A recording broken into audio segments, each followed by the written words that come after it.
तो बेटा कल इंशाल्लाह क्लास हमारी ऊपर रूम में होगी। ये मैंने पहले भी बता दिया, बीला वालों को भी आपको भी बता रहा हूँ, ऊपर क्लास हुआ करेगी, रूम बता देंगे। मेरा ख्याल C14 है, C14 के अंदर।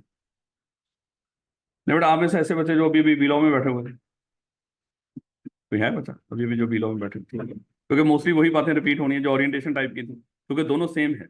दोनों का जो स्ट्रक्चर है मेरे बच्चे, एग्जामिनेशन स्ट्रक्चर कह लो या जो सिलेबस के मामला बढ़िया तक, सिलेबस मतलब जिस तरह ICAP टैकल करता है उसको, ये सेम है। बस छोटी छोटी बातें मेरे बच्चे जल्दी जल्दी, जो आपकी काम की नहीं वो अभी डिस्कस नहीं करेंगे, जो काम की है बस उसको डिस्कस करेंगे और पढ़ना शुरू करेंगे आज। यहाँ पे हमारे सिलेबस को 5 हिस्सों में डिवाइड किया गया भाई, इससे कोई फर्क नहीं पड़ता चाहे 100 हिस्सों में डिवाइड किया हो। आपके यहाँ पे मेरे बच्चे 12 चैप्टर्स होंगे टोटल, और वो 12 के 12 चैप्टर आपने करने हैं, बस आपको इतना पता होना चाहिए। अगेन पीछे मैंने आपको पिछली क्लास के अंदर बताया, कभी भी खुदा ना खासा ये नहीं कहना कि इनमें से कौन सा इंपॉर्टेंट है कौन सा नहीं है। मैंने आपको कह दिया कि थ्योरी के चैप्टर उसके अंदर सब्जेक्ट्स के अंदर जो अभी तक टेस्ट नहीं हुआ हमेशा वही इंपॉर्टेंट होता है सबसे ज्यादा। जो टेस्ट हो गया शायद वो लेस इंपॉर्टेंट है एज कम्पेयर टू दोज जो भी टेस्ट नहीं हो। इसलिए मेरे बच्चे कभी भी इस चीज की तो हमने डिस्कस नहीं करी। 12 चैप्टर हैं, 12 के 12 आपने करने हैं। तो अगर ये कहें कि किस ग्रिड में क्या है, बस ये देख लीजिएगा 12 चैप्टर्स को आई कैप 100 नंबर का टेस्ट करेगा। मेरा ख्याल है ये मोर देन सफिशिएंट है इतनी बात कि 12 चैप्टर्स हैं और आई कैप कितने नंबर का टेस्ट करेगा यहाँ से 100 नंबर का, और आपने वो सारे का सारा अटेम्प्ट करना है ताकि पेपर पास कर ले। तो ये ग्रिड श्रिड यहाँ पे मैं टाइम लगाऊं, ये होगा इसमें वो चैप्टर होगा, कोई है जरूरत है इसकी? नहीं सर, वो हमने पैसे भी तो दिए, वो भी तो पूरे करोगे।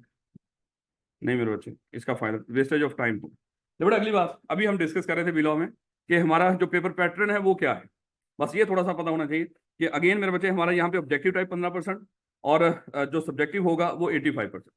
अगेन मेरे बच्चे जो ऑब्जेक्टिव है ये 15 नंबर के MCQs होंगे, बस 15, अगेन 15 MCQs नहीं, 15 नंबर के MCQs, वो 10-12 जितने भी हों। आगे मेरे बच्चे अभी हम डिस्कस कर रहे थे, अगर कई कह रहे होंगे सर ये क्या डिस्कस कर रहे थे, हमें क्या पता, अभी बता तो रहा हूँ, बस इतना ही डिस्कस कर रहे थे पहले। मैं तो रिपीट कर रहा हूँ ना, कुछ बच्चे कहेंगे सर अभी भी बातें ये की थी, आप भी केस वो टेप रिकॉर्डर की तरह बस वही बातें दोबारा किए जा रहे हैं। इसलिए मैं लफज क्या बोल रहा हूँ, अपने आप को कवर करने के लिए अभी हम डिस्कस कर रहे थे ताकि उनको बुरा ना लगे। ले बेटा, तो 85% का जो हमारा पेपर है MCQs के अलावा बाकी, उसमें से आई कैप ने क्या रखा है कि हम 40% का क्या करेंगे, नॉलेज बेस टेस्ट करेंगे, और 60% क्या करेंगे, सिनेरियो बेस। और मैंने अभी आपको नॉलेज बेस का मतलब बताया था, कुछ बच्चों को याद हो। नॉलेज बेस का मतलब क्या था, जिस तरह किताब के अंदर चीज दे रखी है उसी तरह उतना की एक आधी लाइन का सवाल बना के 1-1.5 लाइन का आपसे वो चीज पूछ ली जाएगी, और आपको पता होगा कि आई कैप कहाँ से पूछ रहा है। वो पॉइंट्स होंगे कुछ, आपने वो दोबारा लिख देने में, यानी कि कुछ किताब में लिखे हुए पॉइंट्स उनको हेडिंग के लिहाज से आई क्या पूछेगा, आपने वही पूरी की पूरा वहां का टॉपिक उठा के क्या कर देना, पेपर में लिख देना, और आपको फौरन से पता चल जाएगा आई क्या पूछ कहाँ से रहा है, अगर आपकी तैयारी होगी डिफरेंट। इसको क्या कहते हैं मेरे बच्चे, नॉलेज बेस। नॉलेज कह लो या इसको रट्टा कह लो, एक ही बात है। यानी कि रट्टा बेस जो हमारा पेपर होगा वो क्या होता है, नॉलेज बेस, यानी कि जो चीजें आपने याद कर रखी हो किताब को। तो बेटा उसके बाद जो हमारा बाकी 85 का 60%, जो कि कितने मार्क्स बनते हैं, 51, ये हमारा क्या होगा, सिनेरियो बेस। और अभी मैं कुछ बच्चों को बता रहा था सिनेरियो बेस का यहाँ पे आई कैप का मतलब क्या होता है। वही चीज जो किताब में दे रखी है, आई कैप एक छोटा सा सिनेरियो क्रिएट कर देता, और आपसे जब वो चीज पूछेगा, अगेन मेरे बच्चे आपने लिखनी किताब में से ही है। और मैंने बच्चों को बताया था सिनेरियो बेस का मतलब क्या है, बस आपको ये ढूंढना पड़ेगा कि किताब में से मैंने आंसर कहां से करना है। वो ढूंढने में दिक्कत होती है। बस ये ना सोचिएगा कि सिनेरियो बेस ऐसी चीज होगी जो केस स्टडी होगी या फलाना होगा, एप्लीकेशन। भाई एप्लीकेशन नॉलेज की होती है, अगर नॉलेज हो तो उसको अप्लाई करना होता है। कैसे ना, जैसे आप किसी चीज की कोई मैकेनिकी सीख लेते हो, हैं? आपको पहले वो मैकेनिकी सिखाई जाती है, फिर आप जाके उसको अप्लाई करते हो। अगर सिखाई ना गई हो तो अप्लाई खाक करोगे। इसलिए मेरे बच्चे, अगर आपने किताब का जो नॉलेज बेस था अगर वो तैयार ना किया हो, उसी नॉलेज बेस को सिनेरियो में अप्लाई कर। अगर नॉलेज बेस सही नहीं है तो सिनेरियो बेस सॉल्व नहीं होगा, ये याद रखिएगा। इसका मतलब 100% ही क्या है, नॉलेज बेस, सादा अल्फाज में। बस उसको पूछने का अंदाज डिफरेंट है। कहीं पे स्ट्रेट फॉरवर्ड पूछ लेगा और आपको पता चल जाएगा वहां से आंसर करना है, कहीं पे पूछने का अंदाज ये होगा आपको सिर्फ ये नहीं पता चलेगा आंसर कहां से करना है। थोड़ी सी अकल वहां पे लगानी कह लो या लड़ानी कह लो, आप पता नहीं अकल लगाते हो या लड़ाते हो। तो आप क्या करना पड़ेगा, वहां पे अकल लगानी पड़ेगी कि आंसर कहां से करना है। याद रखोगे इसको, नॉलेज बेस को और सिनेरियो बेस को। सिनेरियो बेस क्या है, सोचना पड़ेगा आंसर कहां से करना, और नॉलेज बेस रटा है। तो मेरे बच्चे खुद सोचें, 34 मार्क्स तकरीबन कोई 30 से 35 नंबर तो बड़ी आसानी के साथ आई कैप रटा पूछ रहे हैं, और 15 नंबर के MCQ। तो शायद अगर मैं ये कहूं कि मेरे बच्चे यहाँ पे इन 49 मार्क्स में से बड़ी आसानी के साथ अगर आप चीज़ों को रिप्रोड्यूस कर दो, जरा हिम्मत करके याद कर लो, बड़ी हैवी सिलेबस भी ज़्यादा नहीं, इसमें बहुत कुछ और कुछ इरेलीवेंट चीज़ें हैं, इसलिए आपको जरा किताब थोड़ी सी बड़ी लगेगी। इसमें 5 पेपर भी हैं, इसमें एमसीक्यूज भी हैं, इसमें प्रैक्टिस क्वेश्चन यानी वही 5 पेपर कह लो, तो कुछ एग्जाम्पल्स हैं, इसमें बहुत ज़्यादा इरेलीवेंट मटीरियल है। इरेलीवेंट रखे तैयारी के लिहाज से वो रेलिवेंट है, यानी कि सिलेबस का उस तरह का हिस्सा नहीं जो आपने बिल्कुल क्रैम करना याद करना, इसलिए मेरे बच्चे किताब जरा थोड़ी सी आपको शायद वो भी थोड़ी सी आई टू बी, बाकी पीआरसी की तो सारी किताबों से छोटी किताब है, चाहे सफ़े चेक कर लीजिएगा, इससे छोटी पीआरसी की कोई किताब नहीं नहीं बेटा।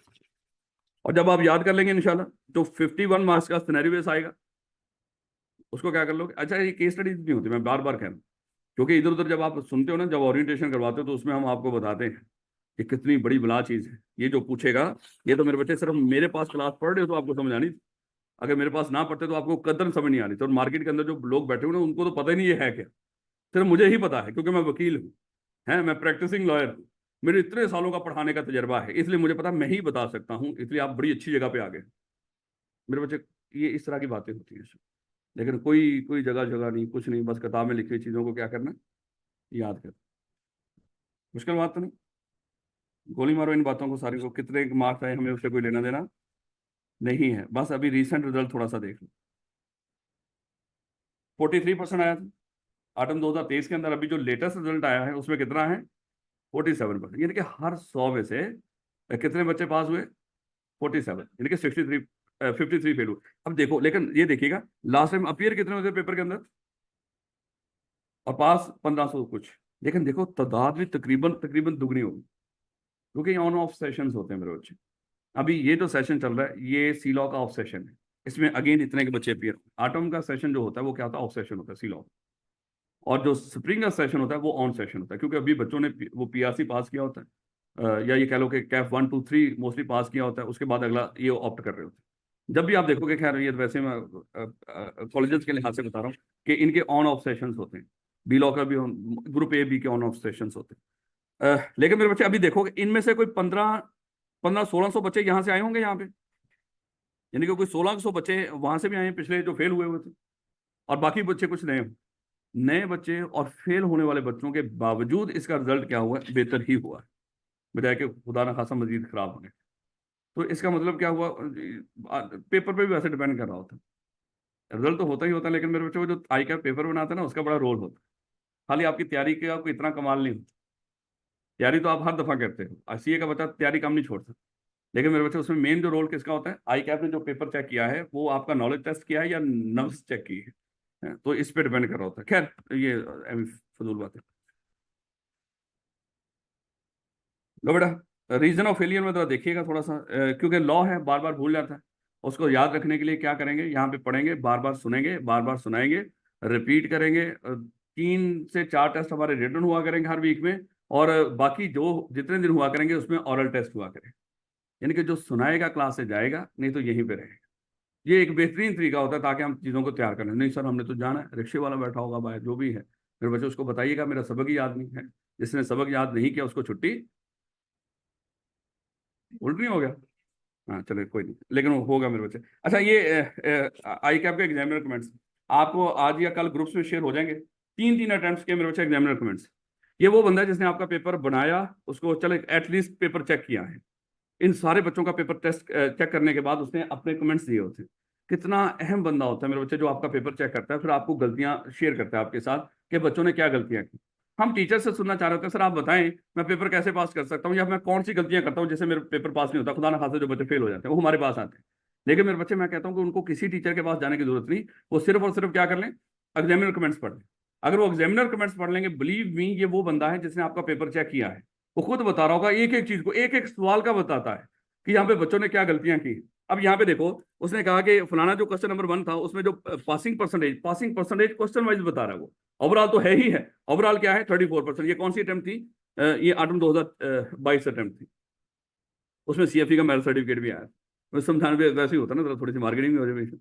तो उसमें मेरिट सर्टिफिकेट आया था सीएफई का सी लॉ के अंदर, लेकिन उसका रिजल्ट क्या था, 34% ओवरऑल। लेकिन हर हर क्वेश्चन में कितनी परसेंटेज थी उसने बता रखी। ये सिर्फ मैंने एग्जामिनर कमेंट से इसलिए रखे हैं, यहाँ पे एक क्वेश्चन बड़ा खतरनाक, क्वेश्चन नंबर 5, यानी कि हर 100 में से सिर्फ एक बच्चे का सही था, 99 बच्चों ने उस सवाल को गलत किया। तो वही वो क्या गलती की होगी, उसने आगे एक एक क्वेश्चन को आगे एक्सप्लेन भी कर रखा है कि क्या गलतियां की यहाँ पे बच्चों ने। इसलिए मेरे बच्चे हर पेपर में चाहे कोई अकाउंटिंग का हो चाहे कोई थ्योरी का हो, ये आपको पीआरसी में ये चीजें तो नहीं मिलती थी जो बच्चे पीआरसी करके अभी आए हैं, लेकिन मेरे बच्चे यहाँ पे आपको कैफ में ये सब कुछ मिल जाता है। इसको लाजमी पढ़ना है, एटलीस्ट 3 अटेम्प्ट के एग्जामिनर कमेंट सिर्फ पढ़ने हैं आप लोगों ने। याद रखोगे इस बात को, वो शेयर कर देगा, बस उसको शॉर्ट में रख लीजिएगा, अभी ना कीजिएगा, उसको जाके जब आपका सिलेबस कुछ कवर हो जाए फिर उसको पढ़िएगा, ताकि पता चले कि यहाँ पे है क्या और गलतियां, यानी कि आखिर पे एटलीस्ट चलें सिलेबस जब खत्म हो। कोर्स कवर ठीक है भैया, हम करेंगे। स्टडी मटेरियल मेरे बच्चे जरा देखिएगा, सिर्फ और सिर्फ आई कैप के स्टडी टेक्स्ट। यहाँ पे कुछ बच्चे जानते हैं कि जो आई कैप के स्टडी टेक्स्ट को मैं कह रहा हूँ औखी किताब, और जो बाकी किताबें होती हैं उनको मैं कह रहा हूँ सौखी किताब। मेरे बच्चे याद रखना कि मैं एक चीज बार बार बताता हूँ कि आई कैप की किताब को पढ़ लोगे, पढ़ना औखा है, लेकिन मेरे बच्चे आगे पेपर में आसानी पैदा हो जाती है। बाकी किताबों को पढ़ोगे, पेपर किताब पढ़नी आसान है, लेकिन खुदा ना खासा पेपर में जाके उसमें मुश्किल हो सकती है, क्योंकि यही अल्फाज आई कैप अपनी किताब के ही डिटो जो नॉलेज बेस है, उस नॉलेज बेस के अंदर आई कैप अपनी ही वर्डिंग्स को उठा के क्वेश्चन बनाता है। जब उन टीचर्स ने मुश्किल वर्डिंग्स को आसान किया होता है मेरे बच्चे, उसमें हमें नहीं पता चल रहा होता ये आंसर, ये क्वेश्चन कहाँ से किया उसने। लेकिन जब आई कैप के स्टडी टेक्स्ट को पढ़ते हो, आपको फौरन से पता चलता है ये किस एरिया से क्वेश्चन पूछ रहा है, या एमसीक्यूज के अंदर भी जो ऑप्शंस होते हैं उसमें वो किताब की वर्डिंग ही ऑप्शंस में यूज करता है। इसलिए मेरे बच्चे आपने क्या करना है, आपने आई कैप की स्टडी टेस्ट को कोई और कर रहा हो तो मेरे बच्चे ये नहीं कि बाकी किताबें पढ़ के पास नहीं होते, लेकिन मैं ये कह रहा हूँ मेरे बच्चे कि आसानी कर लो ताकि सारे डाउट वैसे क्लियर हो जाए कि सिलेबस में क्या है क्या नहीं है, क्या कैसे है। मेरे बच्चे सारा कुछ इसमें कवर हो जाता है, सिर्फ और सिर्फ आई कैप की किताब ही काफी है। और है भी सिर्फ एक ही चीज। मैं भी बच्चों को बता रहा था बी लॉ वालों को कि मेरे बच्चे आई कैप ने जितना मटेरियल आपको दिया है, आई कैप ने आपको खुदा ना खासा पागल नहीं बनाया। वो आपके साथ उसने प्रैंक नहीं किया कि भैया देखो मेरा सिलेबस पढ़ो और खुदा ना खासा मेरी किताबें जो मैंने दे रखी है उसको पढ़ के पास करके दिखाओ। ऐसे थोड़ी किया उसने। उसने आपके लिए आसानी पैदा की है कि सिर्फ मेरा प्रोवाइड करदा मटेरियल पढ़ लो, आप पास करने के लिए काफी है।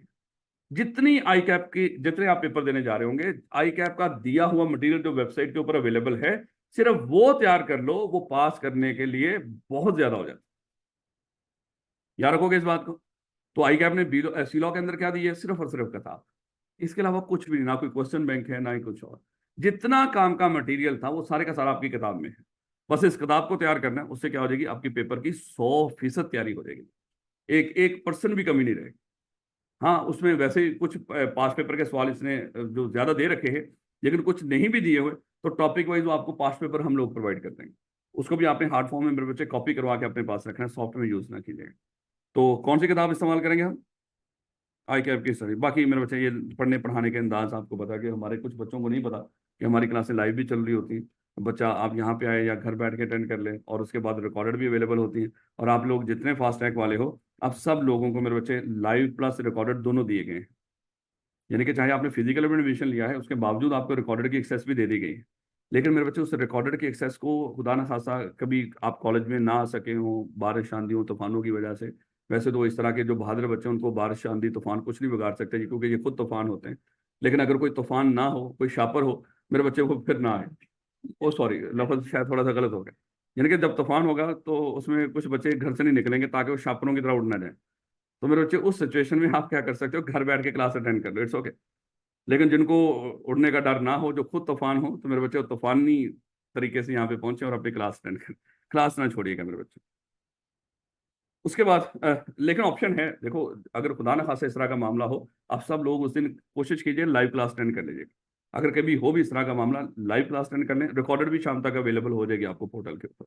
और जो बहुत ज्यादा तेज चलना चाहते हैं, उनको पोर्टल के अंदर ही पिछले लेक्चर भी सारे प्रोवाइड कर दिए गए हैं, और साथ इस अटेम्प्ट के भी। अगर वो ज्यादा आगे चलना चाह रहे हैं, वो चाह रहे हैं कि नहीं टीचर तो हम बहुत पीछे छोड़ना चाह रहे हैं, तो वो क्या कर लें, वो पिछले लेक्चर से तैयारी शुरू कर दें। वो आगे आगे भी जा सकते हैं, साथ साथ हमारे भी जा सकते हैं। ये वो होते हैं जो मेरिट सर्टिफिकेट वाले होते हैं, जिनकी जो खसूसियात होती हैं वो आम बच्चों से मैच नहीं करती मेरे बच्चे, लेकिन ये होते भी नहीं। ले बेटा आगे नेक्स्ट देखिएगा। बच्चों के पास व्हाट्सएप ग्रुप के अंदर आपको मेरा मैसेज वो मिल जाएगा, नंबर मिल जाएगा। व्हाट्सएप ग्रुप्स मेरे बच्चे सिर्फ वन साइडेड कम्युनिकेशन के लिए होते हैं, कॉलेज के अनाउंसमेंट टेस्ट वगैरह जो भी हो। अगर किसी बच्चे ने कोई सवाल करना हो, उसके लिए मैं यही रिक्वेस्ट करता हूँ मेरे बच्चे कि आप उसका जो भी क्वेश्चन हो वैसे व्हाट्सएप कर दिया करो, ताकि मैं उसको अकेले उसको वैसे वॉइस मैसेज के जरिए रिप्लाई कर दूँ। जो बच्चे पढ़ रहे हैं पहले उनको आइडिया है। तो बेटा टेस्टिंग हमारा मैंने बोल दिया आपको कि हर वीक में 2 से 3 टेस्ट होंगे जो रिटर्न होंगे। टेस्ट से कोई दिन खाली नहीं जाएगा, स्वाय कल का दिन, क्योंकि आज हमने बड़ा थोड़ा सा पढ़ा होगा, कल हम पढ़ना शुरू करेंगे। लेकिन उसके बाद मेरे बच्चे याद रखना, ये फास्ट ट्रैक में एक प्रैक्टिस लाजमी फॉलो की जाती है कि टेस्ट से कोई दिन खाली नहीं जाए। हर रोज, चाहे वो रिटर्न हो चाहे ऑरल हो, लेकिन टेस्ट होगा। और आप लोगों ने उसको लाजमी वो रखना है। और खबरदार, खुदा ना खासा किसी ने इस वजह से छुट्टी की या क्लास में लेट आए है कि यहाँ पे सुनना भी, मेरे बच्चे या तो तैयारी कर लो, या नहीं तो खुदा ना खासा फिर अगले 6 महीने की शर्मिंदगी है वो ज्यादा बड़ी है, बजाय कि यहाँ पे कौन सी शर्मिंदगी वाली बात है, नहीं सुनाया तो कोई मसला नहीं, कभी किसी को कुछ थोड़ी कहना है, लेकिन कम से कम उसको थोड़ा सा महसूस हो जाएगा कि ये चीज़ मैंने तैयार नहीं की, मैंने करनी है। और जब कोई और बोलेगा बताएगा तो उसको याद हो जाएगा। तो इसलिए मेरे बच्चे ये है। और आपको बताइए, चले वो जो भी है, एग्जाम डेट मैंने अपडेट नहीं की। और टेस्ट का आपको एक और बच्चों को पता होगा कि जब जो बच्चा टेस्ट में टॉप करता है उसको 100 रुपया भी मिलता है। और जब मिड टर्म होगा, मिड में कोई 1500 2000 रुपया उसका इनाम मिलेगा आपको। यानी कि सादा अल्फाज में जितनी फीस आपने पे की होगी इस सब्जेक्ट के लिए, वो फीस सारी आपको वापस मिल सकती है अगर आप काबिल हो। लेकिन अगर काबिल ना हुए तो मेरे बच्चे पहली फीस तो गई ही गई। तो टेस्ट वाले जो पैसे आप ले सकते थे वो भी, लेकिन इसका मतलब ये नहीं कि अगर काबिल नहीं है आप नहीं मिलते। बात का तो वैसे बंदे का वो कह रहा है 100 से मेरा क्या बनना, गोली मारो। 100 से होता भी क्या आज की महंगाई के दौर में, तो शायद इसलिए वो 100 रुपया नहीं वो ले रहा होगा। इट्स ओके, वैसे वो पढ़ रहा है। ले बेटा नेक्स्ट देखिएगा, ये चैप्टर नंबर 1 से शुरू करने जा रहे हैं। आसान आसान बातें आज कर लेंगे, कल किताब हो मेरे बच्चे सब बच्चों के पास, कोशिश कीजिएगा। आसान बातों से शुरू करते हैं जो पहले भी आपने I2B में पढ़ रखी है। ले बेटा, याद करें, इंट्रोडक्शन टू बिजनेस के अंदर आपने पढ़ना शुरू किया था कि अगर कोई बंदा कारोबार करना चाहता हो तो कारोबार किस किस तरीके से हम कर सकते हैं। मेरे बच्चे 3 तरीकेकार होते हैं कारोबार करने के, कोई चौथा तरीका नहीं याद रखिएगा। मोस्टली यही 3 तरीकेकार होते हैं कारोबार करने के। या तो मेरे बच्चे आप अकेले कारोबार कर लो, अकेले कारोबार का मतलब अभी हम समझ लेंगे। या क्या कर लो, आप कुछ लोगों के साथ मिलके पार्टनरशिप बना लो। लेकिन इन दोनों कारोबार करने के तरीकेकार का मतलब क्या है, आप कंपनी नहीं बना रहे। कंपनी नहीं बना, अच्छा एक बंदे की कंपनी भी हो सकती है, एक से ज्यादा लोगों की कंपनी भी हो सकती है। यानी कि जो आप सोल ट्रेडर में कारोबार कर रहे हो, सोल ट्रेडर के तौर पे कर रहे हो, आप उसको कंपनी बना के भी कर सकते हो। जो पार्टनरशिप में कारोबार कर रहे हो उसको कंपनी बना के कर सकते हो। लेकिन हम कह रहे हैं आप उसको कंपनी नहीं बना रहे, अकेले कारोबार कर रहे हो, या कुछ लोगों के साथ मिलकर कारोबार कर रहे हो, या कंपनी बना के कर रहे हो। तीसरी टाइप क्या है, कंपनी। यानी कि अगर हम वैसे कंपनी को निकाल दें, 2 ही तरीकेकार होते हैं कारोबार करने के, या अकेले कर लो या कुछ लोगों के साथ मिलकर कर लो। लेकिन अगर आप चाहे अकेले कर रहे हो या कुछ लोगों के साथ मिलकर भी कारोबार कर रहे हो, उसी कारोबार को क्या बना के कारोबार कर सकते हो, कंपनी बना के भी कर सकते हो। तो 3 तरीकेकार, फॉर्म ऑफ बिजनेस 3 होती हैं, 3 तरीके से आप कारोबार कर सकते हो, अकेले, किसी के साथ मिलके, या कंपनी बना। और कंपनी मेरे बच्चे मैंने बोल दिया, एक बंदे की भी हो सकती है, वो हजारों लाखों लोगों की भी हो सकती है। लेकिन कंपनी को फिर आपने सोल ट्रेडर नहीं बोलना, क्योंकि सोल ट्रेडर होता तो वो कहां पे लिखा आ रहा होता, यहाँ पे लिखा आ रहा होता। इसलिए सोल ट्रेडर लेदर लिखा हुआ, कंपनी का लफ्ज लेदर लिखा हुआ। इसका मतलब क्या हुआ, जो सोल ट्रेडर में कारोबार, सोल ट्रेडिंग के तौर पर कारोबार कर रहा होगा, वो कंपनी नहीं है। अगरचे एक बंदा भी कंपनी बना सकता है, लेकिन फिर हम उसको सोल ट्रेडर नहीं बोलेंगे, उसको लफ्ज कंपनी ही बोलेंगे। तो सोल ट्रेडर में क्या होता है मेरे बच्चे, एक ऐसा कारोबार जिसका मालिक कितने हो, एक हो। अच्छा, मालिक मतलब ऑनर की बात हो रही है यहाँ पे। हो सकता है उस कारोबार के अंदर मालिक ने इंप्लॉय भी रख रखे हो, और कई इंप्लॉय, सैकड़ों हो सकते हैं, चाहे हमें उससे कोई लेना देना। लेकिन उस कारोबार का मालिक एक हो और वो कंपनी भी ना हो, कारोबार कंपनी भी ना हो और मालिक सिंगल हो, यानी कि नफा और नुकसान एक बंदे के खाते में जा रहा हो, तो इस तरह के कारोबार को हम कहते हैं सोल ट्रेडर। इसी इसी मेरे बच्चे, अगर हम थोड़ी सी इसको चेंज कर दें, अगर कारोबार में अपने मालिकों की तादाद को बढ़ा दें और वो कंपनी ना हो, यानी कि मालिक पहले एक था, अब वो ए ने मिस्टर बी के साथ मिलकर कारोबार करना शुरू कर दिया, और नफा और नुकसान, प्रॉफिट और लॉस में ये दोनों हिस्सेदार। अच्छा, सॉरी अल्फाज में चेंज कर रहा हूं, प्रॉफिट में दोनों हिस्सेदार। जिन बी लॉ किन किन लोगों ने पहले पढ़ रखा है, जो पहले मैं लफ्ज बोला था, मुझे बताइए कि इन दोनों अल्फाजों में से कौन सा लफ्ज सही है। प्रॉफिट और लॉस दोनों में हिस्सेदार, या सिर्फ प्रॉफिट में हिस्सेदार। क्योंकि पार्टनरशिप के अंदर, शायद जिन लोगों ने बिलो पढ़ा हुआ उनको याद होगा, पार्टनरशिप में प्रॉफिट में हिस्सेदार होना लाजमी है। लॉस में हो सकता है वो बंदा हिस्सेदार ना हो।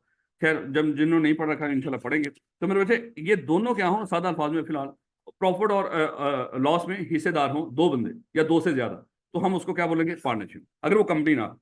लेकिन मेरे बच्चे अगर दो लोग मिलकर कारोबार शुरू करें और एक बंदा उस पार्टनरशिप में से निकल जाए, तो दोबारा से एक बंदा ही मालिक रह जाए, तो ये क्या बन जाएगा, सोल ट्रेडर। क्योंकि जहां पे भी बिजनेस का मालिक एक होगा, चाहे वो पार्टनरशिप था पहले, वो क्या बन जाएगा, वो सोल ट्रेडर। और जहां पे एक बंदा मालिक हो, उसने मालिकों की तादाद बढ़ा ली, अपने साथ किसी और बंदे को एम्प्लॉय नहीं, मालिक के तौर पे ऐड कर लिया, तो वो क्या बन जाएगा, पार्टनरशिप।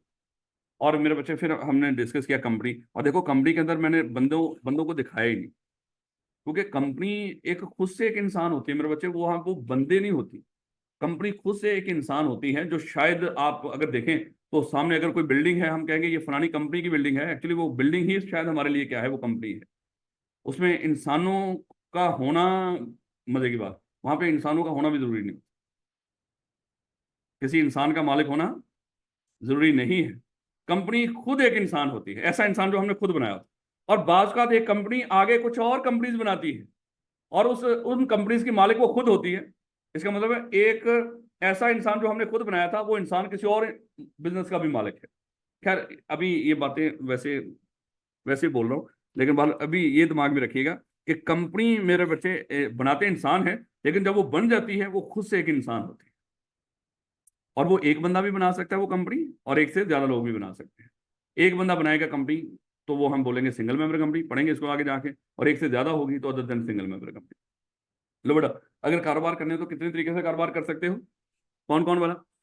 सोल ट्रेडर, पार्टनर और कंपनी। सोल ट्रेडर में मुझे बताओ मालिक कितने होते हैं, और कंपनी में बताओ मालिक कितने होते हैं? एक भी हो सकता है, एक से ज्यादा भी हो सकता है। और पार्टनरशिप में कम से कम दो, कम से कम दो, ज्यादा से ज्यादा भी। मेरे बच्चे यहाँ पे भी जिक्र आएगा ज्यादा से ज्यादा का फिर।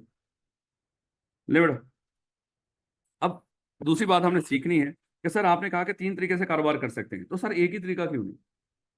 कंपनी बना के सोल ट्रेडर की तरह, पार्टनरशिप की तरह, तो सर बस सोल ट्रेडर होता या पार्टनरशिप होता या कंपनी होता?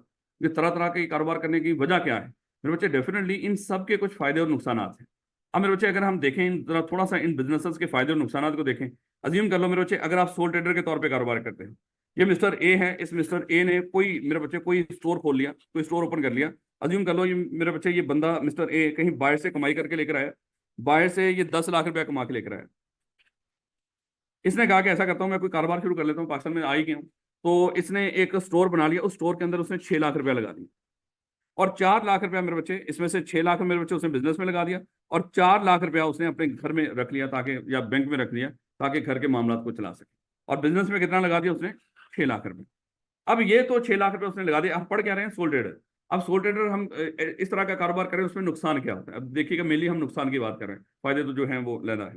फायदा क्या है? वो जितना नफा होगा इसकी जेब में जा रहा हो, फायदा यही है। नुकसान क्या है वो हम जरा देखने की कोशिश कर रहे हैं।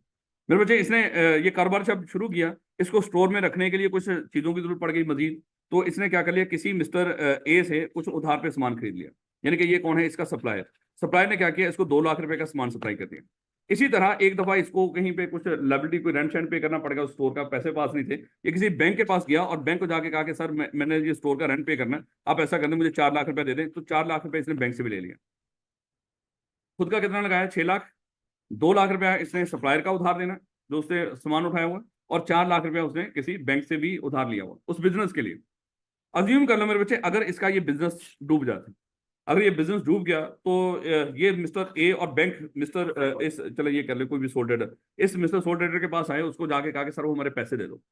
उसने कहा कि कौन से पैसे? वो कहता सर क्या कैसी बातें कर रहे हो, मैंने माल नहीं सप्लाई किया था आपको। कहता किसको सप्लाई किया था? मुझे या मेरे स्टोर को? कहता क्या मतलब सर? आप और आपका स्टोर? आप कहना क्या चाहते हैं? सर आपको किया था? नहीं नहीं बताओ, मुझे या मेरे स्टोर को? सर हम कैसे बताएं, हमें तो ये पता कि हमने आपको सप्लाई किया। नहीं नहीं सर आप गलत बोल रहे हो, या तो आपने मुझे सप्लाई किया होगा या मेरे स्टोर को किया होगा। अब उन्होंने यहाँ पे कहा कि सर मान लेते हैं कि स्टोर को सप्लाई किया था, चलो मान लो स्टोर को सप्लाई किया था सर, लेकिन आप और आपके स्टोर में अलग अलग क्या चीज है? ये है तो दोनों एक ही। यानी कि आप और आपका स्टोर दोनों एक ही चीज है। या तो ये कहें कि आप अलग कोई चीज हो और आपका स्टोर कोई अलग चीज। वो कहता बिल्कुल अलग है। कहता कैसे अलग है? कहता वो स्टोर अलग चीज है, मैम स्टोर स्टोर है। तो आपने जो उधार दिया, उधार पे सामान दिया, वो किसको दिया था? वो स्टोर को। तो अगर स्टोर डूब गया है, भैया मेरा 6 लाख भी डूबा है, तो आपका भी ये 2 लाख रुपया डूब गया, और बैंक वालों को कहा कि आपका 4 लाख भी डूब गया। कहेंगे यार ये कैसे हो सकता है कि हमने आपको उधार दिया? वो कहता है फिर आप क्या कह रहे हो, आपने स्टोर को दिया है। कहता है चलो मान लो स्टोर को दिया है, लेकिन आप और स्टोर दोनों अलग अलग कैसे हुए, इस चीज को साबित करो। वो कहता है साबित क्या, मैं कह रहा हूँ अलग अलग। कहता है ऐसे तो नहीं होता। अब ये दोनों चले गए बैंक बैंक कह रहा हूँ कोर्ट में। ये दोनों बैंक और मिस्टर ए कहाँ पे चले गए? कोर्ट में। और कोर्ट में जाके ये सारा केस रखा। कोर्ट ने दोनों की बात सुनी, और जाके कोर्ट इस नतीजे में पहुंचा, देखो भैया मिस्टर ए, इसको चलो मिस्टर एक्स करो, देखो भैया मिस्टर एक्स, आप और आपके स्टोर की कोई अलग अलग हैसियत, अलग अलग हैसियत में क्यों बोल रहा हूँ, आप और आपके स्टोर में कोई अलग ऐसी कोई चीज नहीं जो आपको आपके स्टोर से अलग करे। आपकी और आपके स्टोर की एक ही हैसियत है, आप स्टोर हो, स्टोर आप हो। इसलिए स्टोर की जितनी भी लायबिलिटीज हैं वो आपने पे करनी है, चाहे वो स्टोर डूब गया। वो कहता है सर मैं कैसे पूरी करूं, चले ठीक है सर मैं पूरी कर देता हूँ, लेकिन सर वो स्टोर में जो सामान पड़ा हुआ ना वो सारा मैं बेचूंगा अभी तो वो निकलेगा 2 लाख रुपए का। तो स्टोर का सारा सामान बेचा, 2 लाख रुपया इकट्ठा हो गया। अब वो कह रहा है सर 2 लाख रुपया तक वापस कर दे, तो वो कहता है ना ना इनकी सारी लाइबिलिटी इनको वापस करो। कहता है सर स्टोर का तो इतना ही सामान था, हमने उसने कह दिया क्या है ना, चाहे आप क्या करो अपने घर से लाके पूरी करो। वो जो 4 लाख रुपया उसने घर में रखा हुआ था ना मेरे बच्चे, वो 4 लाख रुपया भी लेकर आया यहाँ पे और लाके इन दोनों की लाइबिलिटीज पे की। यानी कि एक नुकसान का हमें पता चला कि अगर सोल ट्रेडर के तौर पे आप कारोबार करते हो, आप और आपके स्टोर की कोई अलग-अलग हैसियत नहीं होती। ये जो लफ्ज बोल रहा हूँ ना, ये जब हम कंपनी पढ़ेंगे ना फिर आपको पता चलेगा अलग-अलग हैसियत का मतलब क्या है। फिलहाल आप देखिएगा सामने कानून खड़ा हो, ये मान लो ये जो चेयर पड़ी हुई है ये मेरा कारोबार है और मैं यहाँ पे बैठा और सामने कानून बैठा। अगर मैं ये जो दुकान थी मेरी, ये जो स्टोर था, ये सोल ट्रेडर के तौर पे मैं चला रहा था, तो मुझे मेरे बच्चे कानून को साबित करना पड़ेगा कि ये दुकान मेरी अलहदा है, मैं अलहदा, हम दोनों एक नहीं। लेकिन मेरे बच्चे अगर सोल ट्रेडर का कारोबार था मैं ये साबित कर ही नहीं सकता, मैं और मेरी दुकान दोनों एक ही कंसिडर हूं। इस तरह तो मेरे बच्चे आप लोग क्या करते हैं, अपने रिश्तेदारों से उधार लेते कारोबार शुरू करते और कारोबार वो डूब जाता, रिश्तेदारों को कहते वो पैसा तो आपने कारोबार को दिया था, वो पैसा डूब गया तो आप लोग जाओ कारोबार से लो, तो रिश्तेदार तो रुल जाते हैं बेचारे। इसलिए मेरे बच्चे याद रखना कि ये जो सोल ट्रेडर का कारोबार होगा, इस कारोबार की जितनी भी लाइबिलिटीज होंगी वो कारोबार खुद पे नहीं करेगा, कारोबार खुद पे नहीं करेगा। सर कारोबार खुद भी पे करता है, हाँ करता है, पढ़ेंगे इसको जब कंपनी पढ़ेंगे। लेकिन मेरे बच्चे सोल ट्रेडर में क्योंकि आप और आपके कारोबार में कोई अलग अलग हैसियत नहीं होती, दोनों सेम होते हैं, इसलिए स्टोर की जितनी इस तरह की सोल ट्रेडर की जितनी लाइबिलिटीज होंगी आपको पूरी करनी पड़ेंगी। इसलिए सादा एक लफ्ज बोलते हैं यहाँ पे, सोल ट्रेडर के कारोबार में आपकी लाइबिलिटी क्या होती है, अनलिमिटेड होती है। अनलिमिटेड का मतलब क्या है, उस कारोबार की जितनी भी लाइबिलिटी होगी वो सारी आप पूरी करेंगे चाहे घर बार बेचना पड़े। सबसे जो रिस्की कारोबार जो हम गरीब लोग कारोबार करते हैं वो सोल ट्रेडर का करते हैं। हमने किसी को अपने साथ हिस्सेदार में नहीं बना, हालांकि हिस्सेदार बना भी लोगे उससे भी कोई फर्क नहीं पड़ेगा, लेकिन कंपनी का हमें पता ही कौन। अनपढ़ लोग हैं, उठाएंगे पैसा कहीं से कमाया होगा बड़ी मेहनत से, कोई कहीं से कोई जमीन बेची होगी, उठा के सोल ट्रेडर का कारोबार शुरू कर देते हैं। जब वो कारोबार डूबता है मेरे बच्चे, उस कारोबार की लाइबिलिटी जो इस पे सर पे चढ़ी होती है जितनी, वो उसका जो एसेट बेच के वो भी पूरी नहीं होती, हमें अपना घर बार मजीद बेचना पड़ता है, क्योंकि वहां पे हमारी लाइबिलिटी क्या होती है, अनलिमिटेड। उस बिजनेस की जितनी लाइबिलिटी होगी हमें घर से पूरी करनी पड़ती है। इसी तरह मेरे बच्चे सेम स्ट्रक्चर होता है पार्टनरशिप का। पार्टनरशिप में फर्क क्या पड़ता है, यहाँ पे मिस्टर ए और बी बस दो लोगों ने मिलकर कारोबार शुरू कर लिया, बाकी सारा कुछ उसी तरह। मान लो इन दोनों ने क्या किया, एक पार्टनरशिप का कारोबार, एक स्टोर खोल लिया है। उस स्टोर में मेरे बच्चे दोनों ने 5-5 लाख रुपए कंट्रीब्यूट किया। 5 लाख रुपए मिस्टर ए ने कंट्रीब्यूट किया और 5 लाख रुपए मिस्टर बी ने कंट्रीब्यूट किया। टोटल मेरे बच्चे वहां पे 10 लाख रुपए इन्होंने लगा दिया। उसी तरह उस स्टोर के लिए मेरे बच्चे किसी सप्लायर से इन्होंने 4 लाख रुपए का उधार भी लिया और किसी बैंक से 6 लाख रुपए का इन्होंने कर्ज भी ले लिया उसी स्टोर के लिए। वो स्टोर नहीं चला, कारोबार इनका डूब गया। अगेन मेरे बच्चे, अब इन्होंने क्या करना है, इन लोगों की लायबिलिटी पे करनी है। लेकिन जब ये लोग आए इनके पास पैसे लेने के लिए, इन्होंने कहा कि भैया देखो वो जो आपने माल दिया था, जो उधार दिया था, वो तो स्टोर को दिया था, स्टोर डूब गया तो आपका पैसा डूब गया। वो कहेंगे यार इस तरह की बकवास हमने पहले भी सुनी है। वो कहता नहीं उस वक्त तो एक बंदा था। लेकिन यहाँ पे मेरे बच्चे हम और हमारे कारोबार की अलग अलग हैसियत है, तो आप जाके कारोबार से रिकवर। अगेन मेरे बच्चे इनसे पूछा जाएगा आप साबित करो आप और आपके कारोबार की अलग अलग हैसियत है। तो मेरे बच्चे कैसे साबित करेंगे, साबित कर ही नहीं सकते, क्योंकि यहाँ पे होती नहीं अलग अलग हैसियत। इन ये लोग खुद और इनका कारोबार एक ही चीज होता है। समझ लो ये सामने बैठे हुए, इनका कारोबार इनके पीछे है। एक कारोबार में जो भी कुछ होगा उसके लिए कौन जिम्मेदार होगा, ये खुद जिम्मेदार होंगे। दुनिया को जो नजर आ रहे हैं ये खुद नजर आ रहे होते हैं मालिक। कारोबार की कोई हैसियत है नहीं। हैसियत हो तो देखो ना, बात होता है ना, घर में कुछ ऐसे लोग होते हैं, मैं आपकी बात नहीं कर रहा, कि जिनकी कोई हैसियत ही नहीं होती है। जब घर वाले किसी से बातचीत करने जा रहे हैं तो घर का जो जिसकी हैसियत है वो नजर आ रहा होता है अगले बंदे को। जब आप बोलने की बात करते हो आप कहते हो तू कौन है, तू साइड पे हो। आप कहेंगे सर मेरी हैसियत नहीं, यानी कि आपकी उस बंदे के अलावा जो घर का सरबराह है उसके अलावा कोई हैसियत नहीं है। तो समझाने के लिए बात कर। तो सोल ट्रेडर और पार्टनरशिप के अंदर भी ऐसे ही है मेरे बच्चे, कारोबार की खुद की कोई हैसियत नहीं। हैसियत किसकी है, वो उस मालिक की। तो मालिक ही उस कारोबार के लिए जितने भी मामला होंगे उनके लिए जिम्मेदार होगा। अब मेरे बच्चे इनकी लायबिलिटी वापस करनी पड़ेगी। अगर एसेट बेच के वापस हो ठीक, एसेट बेच के भी पूरी ना हो तो इसको क्या करना पड़ेगा, इन लोगों को अपने घरों से लाके लायबिलिटी पे करनी पड़ेगी। फिर आगे कुछ अल्फाज बोलेंगे इनकी लायबिलिटी किस तरह की होती है, जॉइंट एंड सेवरल, वो अल्फाज अभी सीखेंगे। तो बेटा ये सीखने वाला जो हमारे सारे सिलेबस में, वो तो जितना जिक्र आना है ना बस इतना ही है। सोल ट्रेडर का थोड़ा सा बता देगा यहाँ पे शुरू के अंदर, थोड़ा सा आपको पार्टनरशिप का बता देगा। अदरवाइज ये सारे का सारा आपका जो सिलेबस है वो किस चीज से रिलेटेड है, कंपनी से रिलेटेड। वो ये चीज है जो समझने वाली है। तो बेटा अज्यूम कर लो ये मिस्टर ए है, चाहे वो एक बंदा हो या इसके साथ कुछ और लोग भी हो, चाहे एक बंदा हो या इसके साथ कुछ और लोग भी हो। ये क्या करने जा रहे थे, ये कारोबार करने जा रहे थे। लेकिन इन्होंने कहा देखो भैया पहले भी हम सोल ट्रेडर का या पार्टनरशिप का कारोबार कर चुके हैं। जब वो कारोबार कर रहे थे, जब वो कारोबार डूबता था तो हमारा घर बार भी चला जाता। अब ये कह रहे हैं कि सर सेविंग अभी भी हमारे पास है, मान लो ये कह रहे हैं कि सर 1 मिलियन की सेविंग हमारे पास है, जो जिससे हम कोई कारोबार करना चाहते हैं, लेकिन साथ साथ ये भी चाहते हैं ये जो हमारा घर बार है ना, जो हमारे बैंक बैलेंसेस हैं, जो पर्सनल एसेट्स हैं, वो पर्सनल एसेट बच जाए। कल अगर ये कारोबार डूब भी जाए तो सर जो हमारा पैसा डूबे वही डूबे जो हम उसमें लगा रहे हैं। यानी कि ये जो 1 मिलियन हम उस बिजनेस में लगा रहे हैं सर, अगर वो कारोबार डूबे तो हमारा वो पैसा, देखो ये पैसा उठा के तो आपने बिजनेस में रख दिया है, अगर ये बिजनेस डूबेगा पक्की बात है ये आपका ये पैसा तो लेकर ही डूबेगा। लेकिन अगली बात, जो सोल ट्रेड और पार्टनरशिप में जो नुकसान होता था वो क्या था कि जब वो कारोबार डूबता था साथ हमारे जो पर्सनल एसेट थे, जो घर बार था, वो भी साथ ले जाता। हम यहाँ पे ये करना चाहते हैं सर, ऐसा कर लो, कोई ऐसा तरीका बता दो कि ये पैसा हम 1 मिलियन लगाएं इस कारोबार में, और ये कारोबार डूब ही जाए तो सर कम से कम हमारा घर बार बच जाए।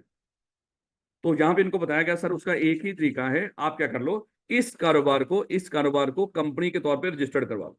अब अगली बात आ गई सर वो उससे क्या हो, तो आपने इनको बताया कि सर सबसे पहले आप क्या करोगे, इस कारोबार को कंपनी एक्ट 2017 के तहत रजिस्टर्ड करवाओ। जब आप कंपनी एक्ट 2017 के तहत इसको रजिस्टर्ड करवा लोगे, रजिस्ट्रेशन का दूसरा नाम यहाँ पे बोलेंगे इनकॉर्पोरेशन, इसको रजिस्टर करवा लोगे या इनकॉर्पोरेट करवा लोगे, लफ्ज क्या है, रजिस्ट्रेशन या इनकॉर्पोरेशन का दूसरा नाम क्या है। अच्छा ये ना हो कि इनके दोनों के डिफरेंस ढूंढते फिर गोली मारे, हमारे सिलेबस का हिस्सा ही नहीं।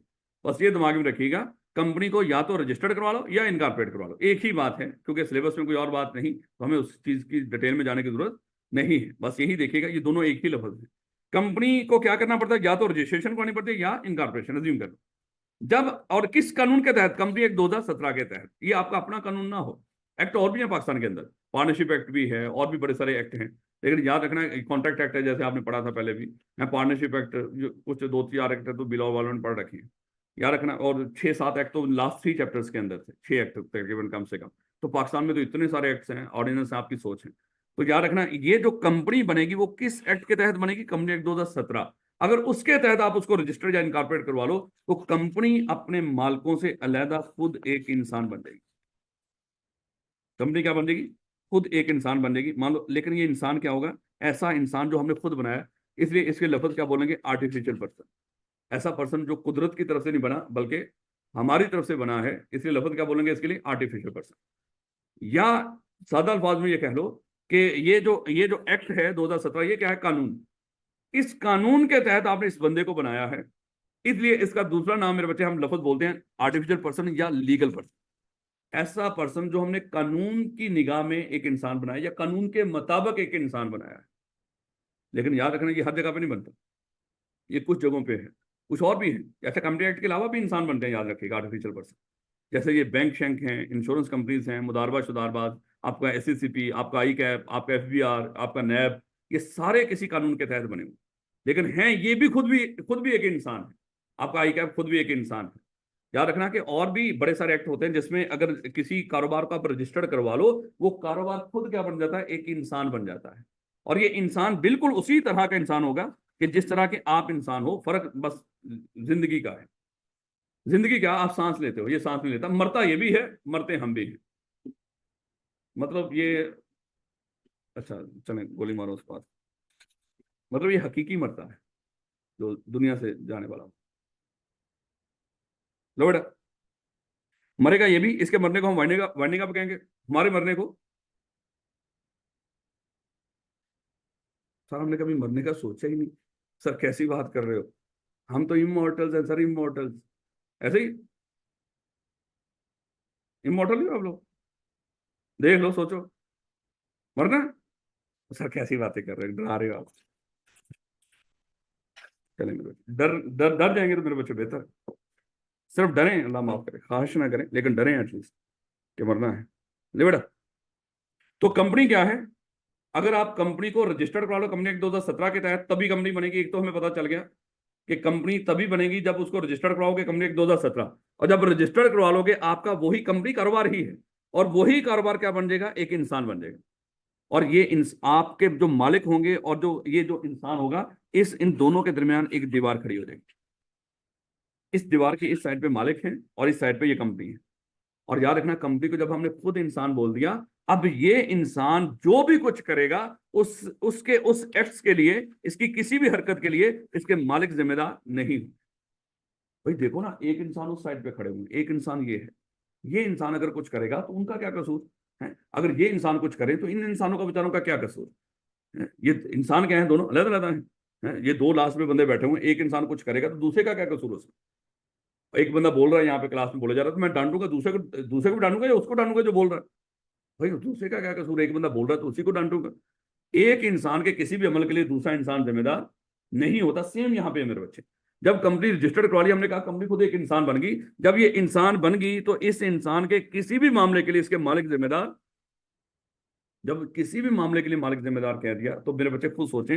फिर अगर अगेन इस कंपनी ने भी क्या किया, इस कंपनी का भी है तो ये कारोबार, इस कंपनी को भी किसी सप्लायर की जरूरत पड़ गई, वहां से उसने मान लो कि चलो 6 लाख रुपए का उधार पे सामान उठाया। इस कंपनी को भी बाज़ किसी लोन की जरूरत पड़ गई, किसी बैंक से इसने मान लो कि 10 लाख रुपए का उधार पे सामान उठा लिया, उधार पे लोन उठा लिया। तो सप्लायर से 6 लाख रुपए का सामान उठा लिया और बैंक से 10 लाख रुपए का उधार ले लिया। 16 लाख रुपए की लाइबिलिटी है इस इंसान के ऊपर। देखो ये किसके ऊपर है, ये उस इंसान के ऊपर जो हमने खुद बनाया, आर्टिफिशियल या लीगल पर्सन। अब मेरे बच्चे हो सकता है ये इंसान भी डूब जाए, है तो कारोबार ना मेरे बच्चे बैकएंड पे। ये कारोबार भी क्या हो सकता है, डूब सकता है। देखो हम तो एडवर्स जो या ये कह कि जो इंतहाई बुरी सिचुएशन है वो डिस्कस कर रहे हैं।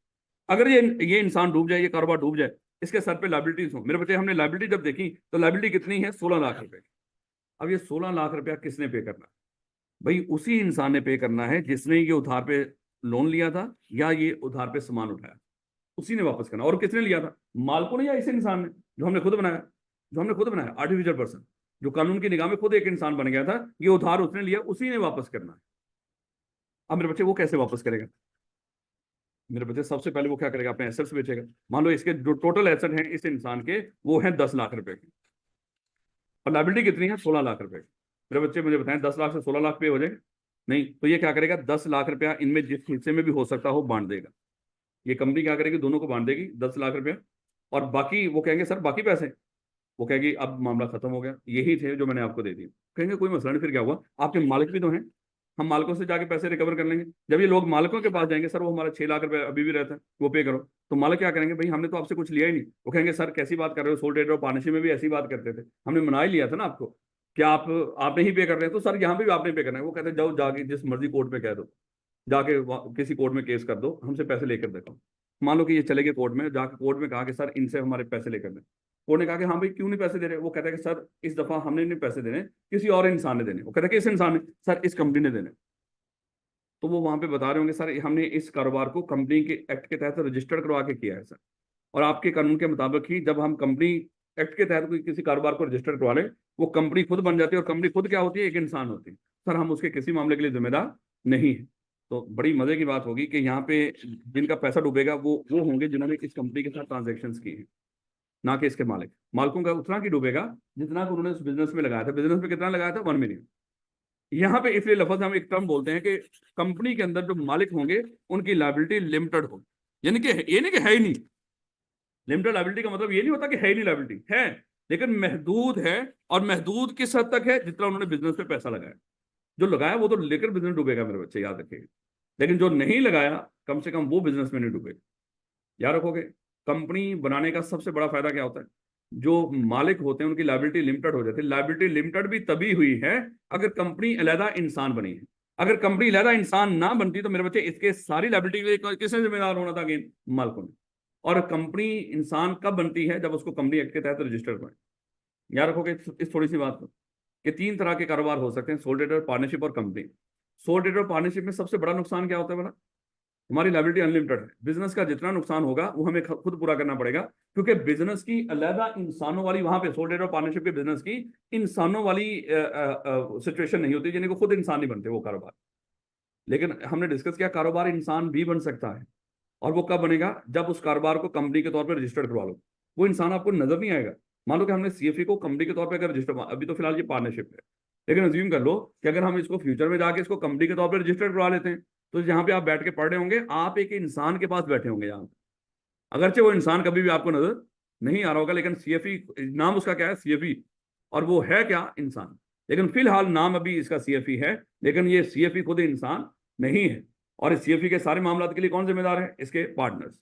लेकिन इसी इंसान को जब, खैर ये इंसान ही अभी, तो इसी कारोबार को जब हम क्या कर लेंगे, कंपनी के तौर पर रजिस्टर्ड करवा लेंगे, तो ये खुद क्या बन जाएगा, इंसान। और इसके सारे मामलों के लिए कौन जिम्मेदार होगा, भाई किसी एक इंसान के एक्ट के लिए दूसरे इंसान जिम्मेदार, जिन लोगों ने बी लॉ पढ़ा हुआ है, कॉन्ट्रैक्ट एक्ट। भाई जब दो पार्टीज का आपस में कॉन्ट्रैक्ट होता था तो हम कहते थे उनके घर वाले जिम्मेदार नहीं हैं, तभी जिम्मेदार होंगे जब खुदा ना खासा वो इंसान ना रहा, और वो इंसान ना भी रहा हो तो उसके बाद भी वो उसी उस हद तक जिम्मेदार होंगे जिस हद तक उस इंसान की जायदाद है। पर्सनली तो लायबल होते ही। तो हमने कंपनी को जब खुद इंसान कह दिया तो कंपनी अपने मामला के लिए खुद जिम्मेदार होगी, उसके किसी मामले के लिए उसके मालिक जिम्मेदार नहीं होंगे, याद रखिएगा। मुश्किल बातें हुई हैं मेरा ख्याल है थोड़ी सी, लेकिन अभी थोड़ा सा किताब से पढ़ लीजिएगा। बेटा सोल ट्रेडर, मालिक एक, पैसा एक का, unlimited liability, no recognition law. अच्छा ये लफ्ज जगह जगह पे बोला जाएगा, नो रिकग्निशन लॉ। किसकी रिकग्निशन होती है लॉ की निगाह में? कारोबार। क्या रिकग्निशन होती है कारोबार की? लॉ उस कारोबार को इंसान के तौर पे रिकग्नाइज नहीं करता। नो रिकग्निशन लॉ का मतलब क्या है? अगर आप सोल ट्रेडर का कारोबार करोगे, आपके उस सोल ट्रेडर के कारोबार को, मान लो आप सीएफई के अकेले मालिक हो, तो आपका जो सीएफई कारोबार है इसको कानून इंसान नहीं मानता। अगर ये सोल ट्रेडर है, कानून की निगाह में ये इंसान नहीं, यानी कि कानून इसको इंसान के तौर पे रिकग्नाइज नहीं करता। लेकिन अगर इसी इंसान को आप क्या, यानी कि इंसान ही मतलब इसी कारोबार को अगर आप क्या कर लो, कंपनी बना लो, तो ये क्या बन जाएगा? कारोबार इंसान बन जाएगा। और ये कौन कह रहा है इंसान बनने का? कानून कह रहा है, मेरे बच्चे याद रखना। इसलिए तो हम इसको लीगल पर्सन कहते हैं। आप कहें ना कहें, आप कहेंगे सर मैं तो इसको इंसान नहीं मानता, सर मैं तो इंसान को इंसान नहीं मानता, सर मैं इस कारोबार को कैसे इंसान मानूं? तो क्या होगा? कानून चपेटें कराएगा, मेरे बच्चे याद रखिएगा। कहेगा कि मैं जब एक इंसान को इंसान कह रहा हूं तो होता कौन है उसको इंसान ना कहने वाला? तो क्या कहना पड़ेगा आपको? उस कारोबार को इंसान समझना है। ना वो इंसान आपको नजर आएगा, ना वो इंसान आपसे खुद बातचीत करेगा। उसके आगे रिप्रेजेंटेटिव होंगे, उसके मौकल्स होंगे, जिनके जरिए वो आपसे बातचीत किया करेगा। होते हैं ना मौकल? कभी आपने पेपर पास करवाने के लिए किसी मौकल से रब्ता किया हो? कभी कोई कभी किसी जादू टूना करवाया हो पेपर पास करने में? उसने कहा कि ठीक है, मेरा जो मौकल है वो आपके पेपर के टाइम पे, बल्कि पेपर से आधा घंटा पहले पेपर लेकर आपके पास पहुंच जाएगा। आप देख रहे, कभी नहीं हुआ ऐसा? मेरे साथ तो आम होता था। सर बताइएगा जरा कौन है वो? बेशर्मी। ले बेटा, कह रहा है कि soul trader is an individual. अच्छा एक और चीज आ जाएगी, चलो वो जब अभी हम कंप्लीट डिस्कस करेंगे फिर हम उसको डिस्कस कर लेंगे। अच्छा लफ्ज जहाँ पे इंडिविजुअल का मतलब है, इसका मतलब क्या था? जिंदा इंसान। और जिंदा इंसान मतलब नेचुरल पर्सन।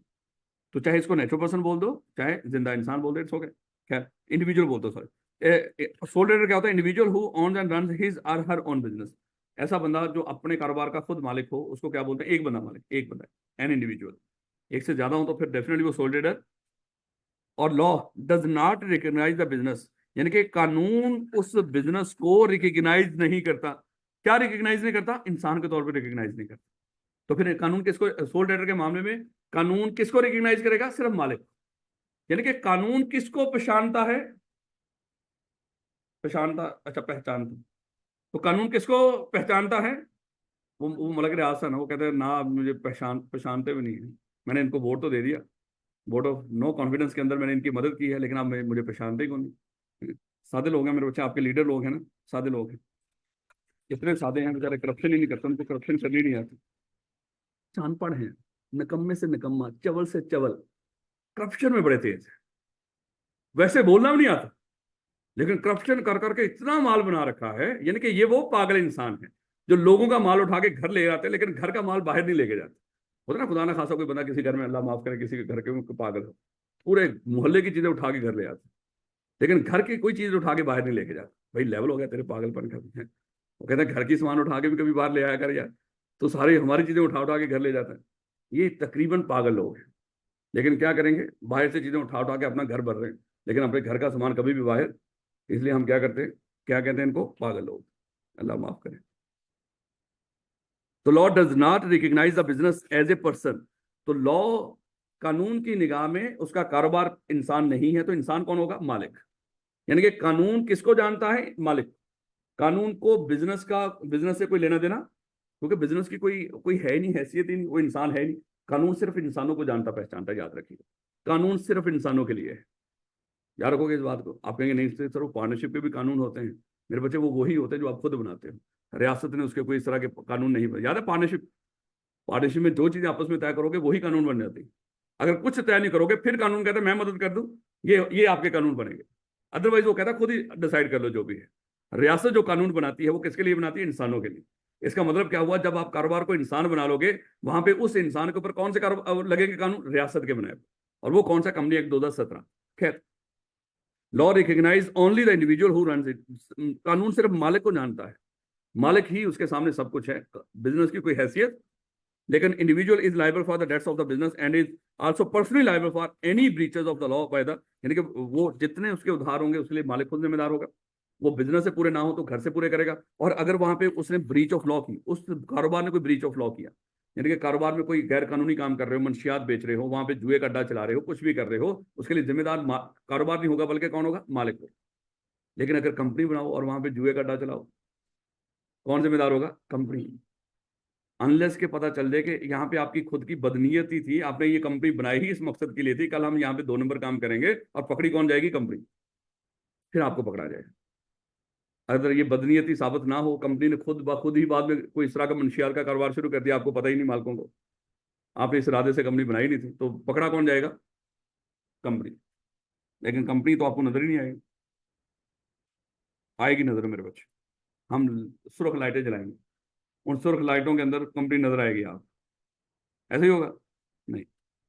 ये कोई मिस्टर इंडिया थोड़ी है।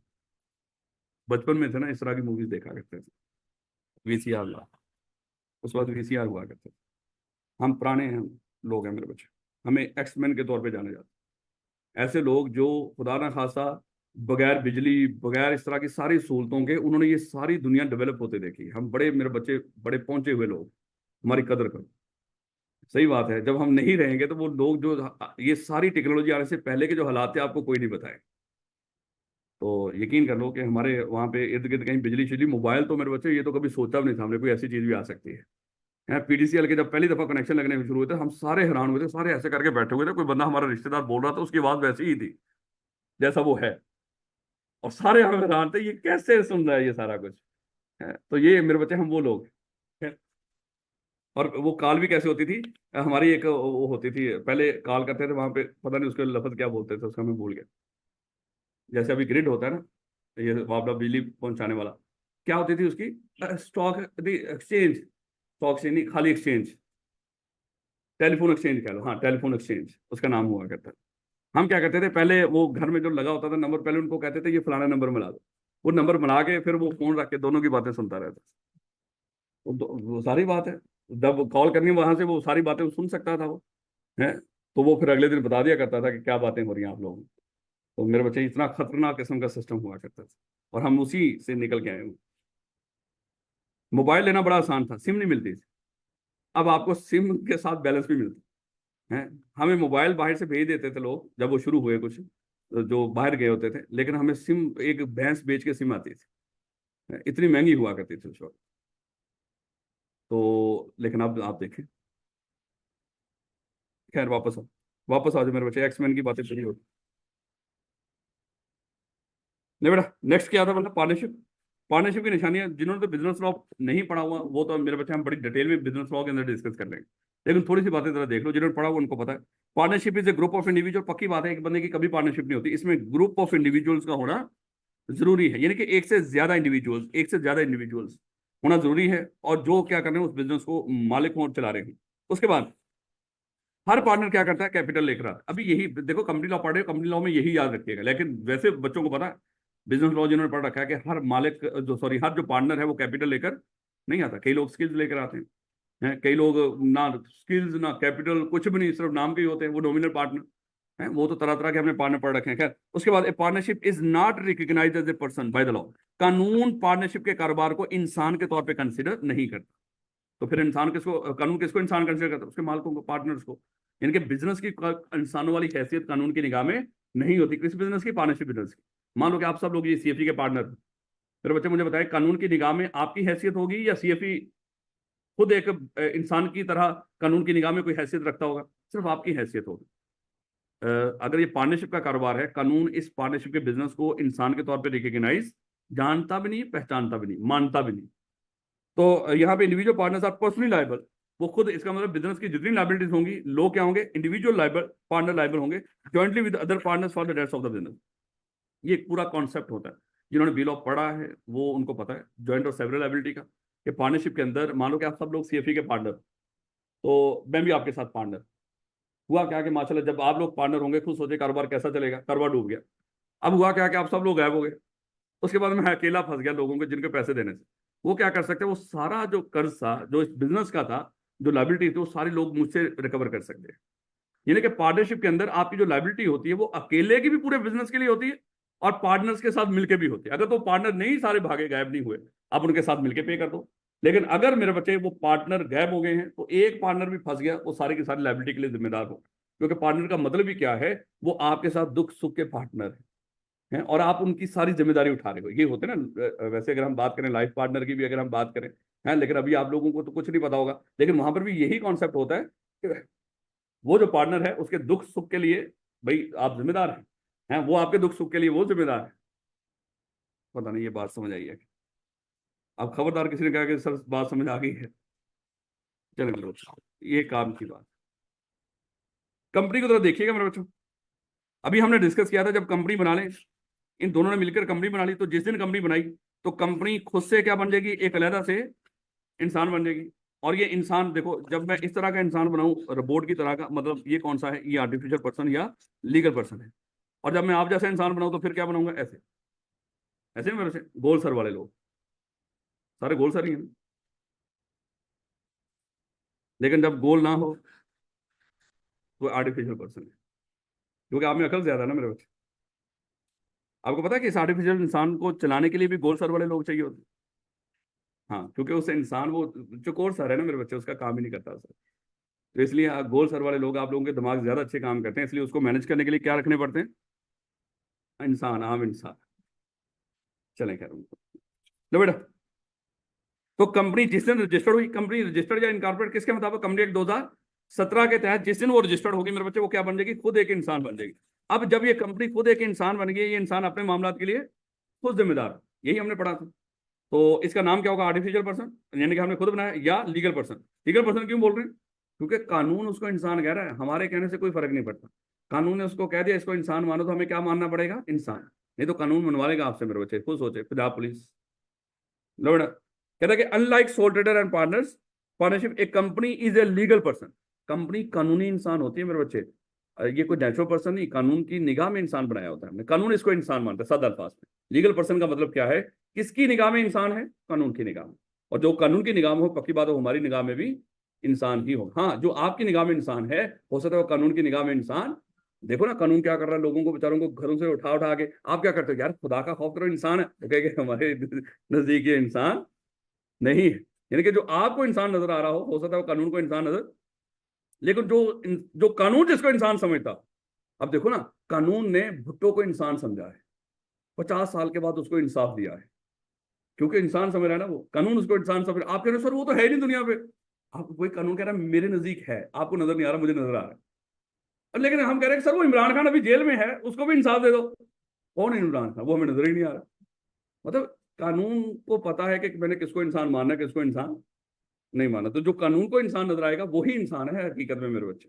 जो आपको इंसान नजर आ रहा होगा वो एक्चुअली इंसान नहीं। अब इमरान खान इंसान नहीं है, क्योंकि कानून को इंसान नजर नहीं आ रहा। आप रौला डाल रहे हो सर वो भी इंसान है बेचारा, वो भी लीडर है, उम्मत मुसलमा का लीडर है, सर उसको जेल से निकालो। कहते हैं unlike soul trader partners, A company is a legal person separate from its owner. ये बड़ी अहम बात है। कंपनी कानून की निगाह में अपने मालिकों से अलग इंसान है। और यही तो अभी हम डिस्कस कर रहे थे कि मान लो कि आप सब लोग मालिक हो और आपने ये जो कुर्सी है, ये कंपनी है, ये बना दी, तो आप और कुर्सी के दरमियान क्या होगी, दीवार खड़ी हो, और आप सेपरेट हो और कुर्सी एक अलग से सेपरेट इंसान। और ये इंसान अपने मामला के लिए खुद जिम्मेदार है, क्योंकि कोई इंसान किसी दूसरे इंसान के किसी एक्ट के लिए जिम्मेदार नहीं होता। ये तो देखो आम सी बात है, खुदा ना खासा किसी घर में कोई बंदा चोरी चिकारी करता है, क्या पूरा घर जिम्मेदार होता है?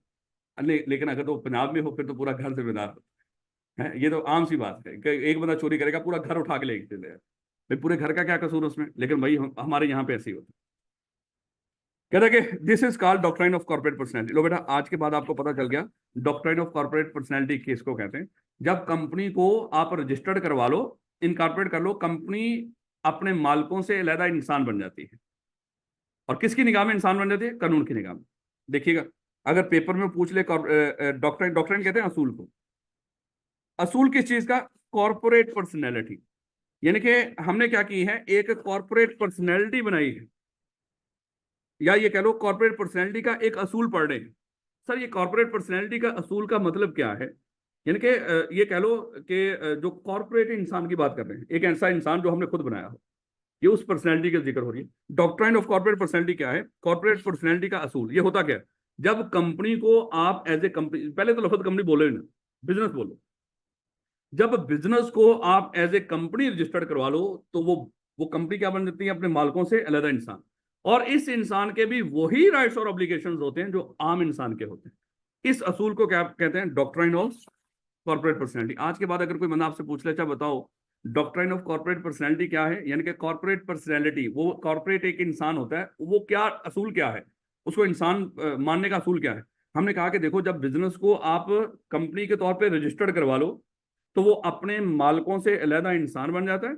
और जब उसको हमने अलहदा इंसान ट्रीट कर लिया, इस इंसान के भी वही राइट्स और ऑब्लिगेशंस होते हैं जो आम इंसान के होते हैं। यानी कि जो हमारे राइट्स और ऑब्लिगेशन, या अच्छा देखो, क्या आप कोई जमीन खरीद सकते हो, कोई गाड़ी खरीद सकते हो, है कहीं पे पैसा जो आपके पास पड़ा हो कहीं पे इन्वेस्ट कर सकते हो, कोई कॉन्ट्रैक्ट कर सकते हो, सब कुछ जो आप कर सकते हो वही वो इंसान भी कर सकता है, क्योंकि उसको किसने इंसान माना है? तब कानून कह रहा है वो इंसान है, तो उसको वही राइट्स और ऑब्लिगेशन दिए हैं जो आम इंसान को दिए हैं। याद रखोगे इस बात को। तो डॉक्ट्राइन ऑफ कॉर्पोरेट पर्सनैलिटी क्या होता है बोला? जब किसी कारोबार को कंपनी के तौर पर रजिस्टर्ड करवा लो, तो खुद से इंसान बन जाता है। इस इंसान के भी वही राइट्स और ऑब्लिगेशंस होते हैं जो आम इंसान के होते हैं। डॉक्ट्राइन ऑफ कॉर्पोरेट पर्सनैलिटी क्या है? जब किसी बिजनेस को आप कंपनी के तौर पर रजिस्टर्ड करवा लो, वो बिजनेस भी एक इंसान बन जाता है, या वो कंपनी भी एक इंसान बन जाती है, और ये इंसान अपने मालिकों से अलहदा है, और इसके भी वही राइट्स और ऑब्लिगेशन है जो आम इंसान के होते हैं। डॉक्ट्राइन ऑफ कॉर्पोरेट पर्सनैलिटी क्या होता है?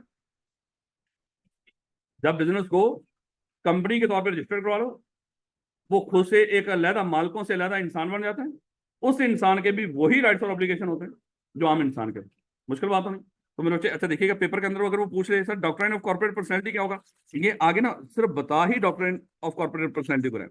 यानी कि डॉक्ट्राइन ऑफ कॉर्पोरेट पर्सनैलिटी मतलब, आई का मतलब क्या है? मतलब डॉक्ट्राइन ऑफ कॉर्पोरेट पर्सनैलिटी मतलब कहता है the law recognize a company as a person, कि कानून कंपनी को इंसान मानता है with legal rights and obligation. उसके भी कानूनी राइट्स भी है कानून की निगाह में, और उसकी जिम्मेदारियां भी है कानून की निगाह में, और ये बिल्कुल उसी तरह की हैं जिस तरह की आम इंसान की होती है। याद रखोगे कि डॉक्ट्राइन ऑफ कॉर्पोरेट पर्सनैलिटी क्या है? कि कंपनी को लॉ इंसान मानता है, और इस इंसान के भी वही राइट्स और ऑब्लिगेशन होते हैं जो आम इंसान के। बस सादा अल्फाज में, doctor and corporate personality, company एक इंसान होती है कानून की निगाह में, और इस इंसान के भी वही राइट्स और ऑब्लिगेशन होते हैं जो आम। लेकिन पेपर में जो आएगा, ये अल्फाज आपने याद रखने। डॉक्टर एंड कॉर्पोरेट पर्सनालिटी पूछे पूरा ही लिख दीजिएगा, कोई दिक्कत थोड़ी है। लेकिन एमसीक्यूज के अंदर आए, वो कहेगा doctor and corporate personality means, नीचे 4 ऑप्शन आ रहे हो, और एक ऑप्शन में या तो सिर्फ ये वाली लाइन लिखी हो, या सिर्फ ये वाली लाइन लिखी हो, तो वही हमारे लिए सही हो।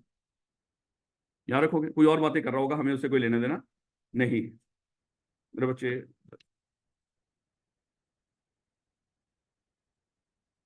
किताबें आज चलें, अभी 10 मिनट है, 10 मिनट है ना, 10 मिनट तो बहुत ज्यादा होते हैं मेरे बच्चे।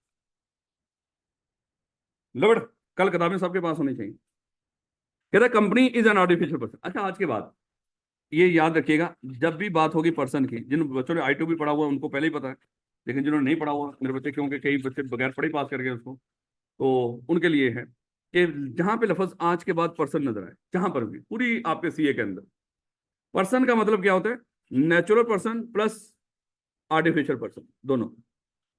पर्सन का मतलब क्या होता है? Natural person plus artificial person. अच्छा कहेगा ना, ये कानून पर्सन के लिए है, मतलब वो नेचुरल पर्सन के लिए भी है और आर्टिफिशियल पर्सन पे है। लेकिन कहीं पे वो कहेगा ये कानून सिर्फ नेचुरल पर्सन के लिए है, मतलब इसका मतलब क्या हुआ? वो आर्टिफिशियल पर्सन को बीच में से निकाल दो। लेकिन जहां पे कहेगा ये कानून सिर्फ आर्टिफिशियल पर्सन के लिए है, तो वहां पे नेचुरल पर्सन को बीच में से निकाल दिया। लेकिन जहां पे लफ्ज खाली पर्सन लिखा हो, तो पर्सन से मुराद क्या है? नेचुरल, क्योंकि हम कानून पढ़ रहे हैं, कानून की निगाह में इंसान इंसान होता है, चाहे हमने खुद बनाया हो कंपनी, आर्टिफिशियल पर्सन चाहे नेचुरल पर्सन। याद रखोगे इस बात को। तो पर्सन का मतलब नेचुरल और आर्टिफिशियल। लेकिन अगर सिर्फ नेचुरल पर्सन को डिनोट करना हो, लफ्ज चार, या तो नेचुरल पर्सन बोला जाएगा या इंडिविजुअल बोला जाएगा। कंपनी को कभी भी इंडिविजुअल नहीं बोलते, खाली कंपनी को डिनोट करना हो तो उसके लिए लफ्ज कभी भी इंडिविजुअल नहीं बोलते। तो अगर नेचुरल पर्सन हो, नेचुरल पर्सन या इंडिविजुअल, और अगर आर्टिफिशियल पर्सन हो, सिर्फ आर्टिफिशियल पर्सन को डिनोट करना, या तो लफ्ज आर्टिफिशियल पर्सन बोल दो या लीगल पर्सन बोल दो, तो एक ही बात है। याद रखोगे इस बात को। कहता है a company is an artificial person, company artificial person होती है, whereas individual people are natural person. यानी कि इंडिविजुअल या नेचुरल पर्सन एक ही बात है, कंपनी या आर्टिफिशियल पर्सन एक ही बात है, या लीगल पर्सन, इसको और भी नाम दे दो। कहता है लेकिन however the law treats person in the same way, कानून की निगाह में इंसान सब बराबर होते हैं, वेदर दे आर आर्टिफिशियल या नेचुरल। यानी कि कानून सब इंसानों को बराबर ट्रीट करता है, चाहे वो इंसान हमने खुद बना रखा हो, चाहे आप जैसे जो अल्लाह ताला ने बना रखा है। लेकिन मेरे बच्चे यहाँ पे कुछ करेक्टरिस्टिक्स बता रहा है, कभी पेपर में पूछी नहीं उसको। आसान बातें हैं लेकिन आपने इसको याद करना है। तो हो सकता है जो चीज़ नहीं पूछी हो वो हमेशा ज़्यादा फेवरेट होती है एग्जामिनर की, उसको पूछ ले। वो पूछेगा अच्छा करेक्टरिस्टिक्स ऑफ ए कंपनी बताओ, आर्टिफिशियल पर्सन की करेक्टरिस्टिक्स बताओ, जो खसूसियात आपकी हैं वही किसकी हैं, आर्टिफिशियल पर्सन।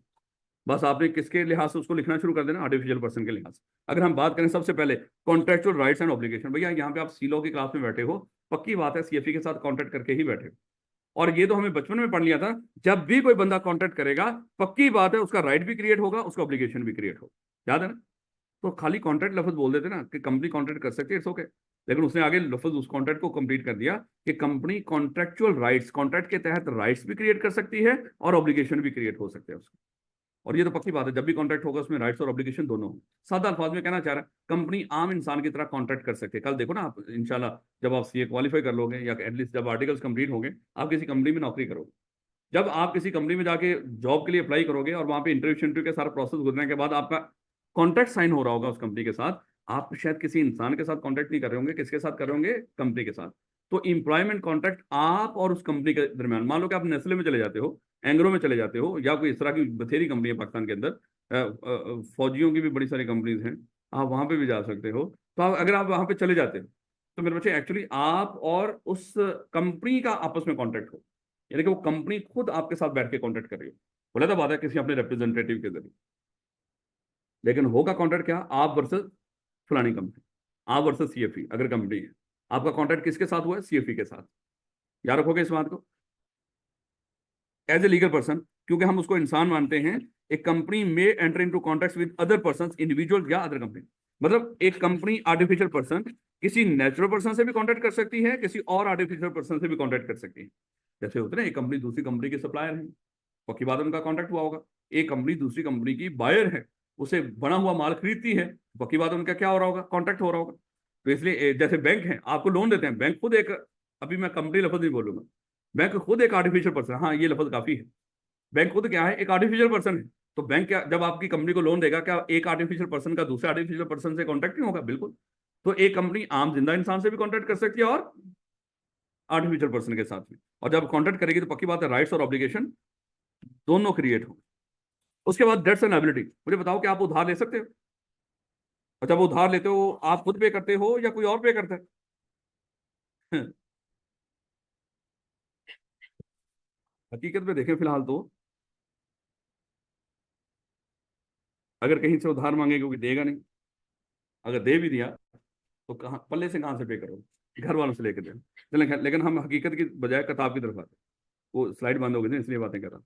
तो बेटा, तो डेट्स एंड लायबिलिटी, आप उधार ले भी सकते, आप उधार ले सकते हो, कंपनी भी उधार ले सकते हैं। जब कंपनी देखो, मालिकों ने कंपनी बना दी, हमने कहा कि जिस दिन कंपनी बनी, कंपनी खुद से एक इंसान बन गई, मालिक लहदा और कंपनी लहदा। जब ये कंपनी किसी से उधार लेगी मेरे बच्चे, उधार वापस कौन करेगा, मालिक या कंपनी, कंपनी वापस करेगी। तो कंपनी लोगों से उधार भी ले सकती है, उधार पे सामान भी ले सकती है, डेट्स और लायबिलिटी दोनों इंकर कर सकती है। उधार पे पैसे भी ले सकती है और उधार पे सामान, तो दोनों सूरतों में पैसे देने हैं, कौन देगी, कंपनी देगी। तो सादी सी बात कर रहा है मेरे बच्चे कि आम इंसानों की तरह जैसे आप उधार पैसे भी ले सकते हो, उधार पे सामान भी ले सकते हो। जैसे अभी जिन बच्चों ने सीएफई में एडमिशन करवाया हुआ सीला होगा और पैसे नहीं दिए हुए, उधार लिया है या जस्ट एक लायबिलिटी इंकर की है, पैसे तो नहीं मिले आपको। या यहाँ पे पढ़ने के पैसे भी दे रहे हैं सीएफई वाले, हमारे बंदे हैं भैया, हो सकता है पैसे दे के बैठाए हो। लोग तो यही समझते हैं कि सीएफई नाम की कोई चीज नहीं, ये लोग बस बच्चे कुछ बैठाते हैं, वो भी अब पैसे खुद देखें, क्योंकि ये कौन सा पढ़ाते हैं, ऐसे ही। सर अभी तक तो यही महसूस हो रहा है। कह रहा है if company incurs a debt, the company itself is liable and its owners shareholders are not. यानी कि कंपनी ने उधार लिया, कंपनी खुद ही वापस करेगी, उसके मालिक वापस नहीं करेंगे। आप सब लोग सीएफई के मालिक हो, शेयर होल्डर हो, और सीएफई अगर किसी से उधार ले लेगा तो कौन वापस करेगा, खुदा का खौफ करो, बिल्कुल सीएफई वापस करेंगे। ले बेटा, ओनरशिप ऑफ एसेट्स और प्रॉपर्टी। मेरे बच्चे अगर आप कल कोई कहीं पे प्लॉट खरीदते, आपने अपने पैसों से प्लॉट खरीदा, अभी खानदानी निजाम को साइड पे रखिएगा फिर तो आप खानदानी निजाम में देखो, हम सर पहला प्लॉट खरीद के इंशाल्लाह सर हम घर के जो भी हमारे सरबराह हैं, अल्लाह ताला हमारे सरबराहों को एक लंबी जिंदगी दे, तो सर उनके नाम पे रखेंगे उसको। तो इस तरह के जज्बात भी हो सकते हैं, उन जज्बात को साइड पे रखें। आपने अपनी मेहनत से कोई प्लॉट खरीदा है तो किसके नाम पे रखोगे? अपने नाम। भाई बाय डिफॉल्ट तो ऐसे ही होता है? कल अगर नाम पे लगवा भी दिया तो जगह जगह पे ताने दोगे, हैं ये है किसका, ये है किसका, किसके पैसों का है? ये तो करेंगे ना कम से कम, है कोई मौका जाने नहीं देंगे हाथ से। भाई मैंने बड़ी मेहनत की थी, ये घर खरीद कर मैंने इनको दिया है, बट मैंने दिन रात मेहनत की है, ये बताना हम कहीं नहीं भूलेंगे। खैर, तो मेरे बच्चे आप क्या कर सकते हो, आप जिस तरह आम इंसान एसेट्स को ऑन कर सकता है, प्रॉपर्टी को ऑन कर सकते हैं, यानी कि खरीद के अपने नाम पे रखवा सकता है, कंपनी भी जितने एसेट होंगे, जैसे सीएफई कंपनी है, ये जितने एसेट नजर आ रहे हैं इनकी मालिक कौन है? कंपनी है। और जितनी प्रॉपर्टी, ये साथ वाली बिल्डिंग भी सीएफई ने खरीद रखी है, ये साथ वाली भी खरीद रखी है, उससे साथ वाली भी खरीद, ये सारी किसकी है? सीएफई की। याद रखोगे इस बात को। तो सीएफई क्या कर सकती है? एसेट्स भी ऑन कर सकती है और मजीद कहीं पे इन्वेस्टमेंट प्रॉपर्टी वगैरह भी खरीद सकती है अपने नाम के ऊपर, आम इंसानों की तरह। कल यहीं से शुरू करेंगे मेरे बच्चे, ये ना हो कि आपके पास किताबें कल भी ना हो। कोशिश करनी है मेरे बच्चे कल किताब हो, और अगेन मेरे बच्चे सिर्फ 45 क्लास, और 45 में से एक तो भैया लेस कर दो, 44 क्लासेस। भाई इतना तो हम पढ़ सकते हैं ना मेरे बच्चे हर रोज आके, इतने 44 डेज तो हम आ सकते हैं किसी जिम्मेदारी के लिए, उसको पूरा करने के लिए कि हम पेपर पास करें। इसलिए खुदा के लिए मेरे बच्चे छुट्टी ना कीजिएगा। मैं ये कह रहा हूँ कि जो सामने यहाँ पे बैठ के 1 घंटे में जो लेक्चर अटेंड कर लोगे ना, यही लेक्चर रिकॉर्डर सुन रहे होगे, कम से कम 2-3 घंटे चाहिए होंगे आप, क्योंकि डिस्ट्रैक्शन ऐसी होती है, जो मर्जी कर लो। मैं अपना लेक्चर 1 घंटे में पूरा नहीं कर पाता जब मैं सुन रहा हूँ। तो इसलिए खुदा के लिए आप लोग भी क्या करो, इसको यही इसी तरतीब को, गर्मी है नो डाउट, लेकिन मेरे बच्चे वही बात देख लो, आप तूफानी बनना है या ये लफ्ज ऐसे मादत के साथ ये लफ्ज ज्यादा खतरनाक है, लेकिन यकीन कर लो जो बंदा छुट्टियां करेगा नहीं आएगा शापर, और उसमें कोई फर्क नहीं है, चाहे उसको बुरा लगे। लेकिन हमारे नजदीक हम उसको क्या बोला करेंगे?